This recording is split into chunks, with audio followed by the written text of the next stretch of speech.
Kar dobro ste se izkazali pri PISA. Ne pri tem, kdo bo pojedel največ pice, ampak v raziskavi. PISA se imenuje raziskave, ki preučujejo, kako dobri ste 15-letniki po vsem svetu na 3 področjih. V matematiki, naravoslovju in bralni pismenosti. V raziskavi je sodelovalo tudi 24 osnovnih šol iz Slovenije, zato smo za mnenje o rezultatih vprašali osmošolce. Znanje slovenskih učencev je v primerjavi s 500 000 15-letnikov iz 65 držav sveta Slovenijo uvrstilo med 20 najboljših držav. V primerjavi z raziskavo izpred 3 let ste ohranili enako raven znanja. Še posebej dobri ste pri matematiki in naravoslovju. Mogoče nas te predmeti bolj zanimajo. Mislim, pri matematiki moramo vedno ful nalog narediti. Je tudi veliko tekmovanj, ki vzpodbujajo nas k temu, da se še dodatno učimo.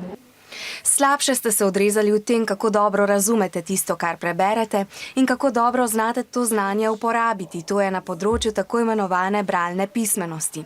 Tu ste se znašli pod svetovnim povprečjem. Premalo beremo, čim bolj več smo na računalnikih pa tako naprej. Mnogo bolje od fantov so se izkazala dekleta. Na vrhu lestvic v vseh kategorijah so 15-letniki iz azijskih držav. Najboljši so učenci iz kitajskega Šanghaja. V Evropi pa so najboljši finski učenci. Njihov uspeh pripisujejo predvsem odličnim učiteljem, manjšim razredom in posebni pomoči, ki jo dobijo učenci, ki ne obvladajo snovi. Učenci osnovne šole Toneta Čufarja imajo idejo, kako izboljšati svoje znanje. Da je pri vsakem predmetu dopolnilni pouk, zato da se stvari razjasnijo, zato da razumemo in da nam dajo veliko nalog. Bi nas prepričati, da še več beremo, nekako motivirati. Še več znanja pa boste lahko pokazali pri naslednji raziskavi. PISA 2015.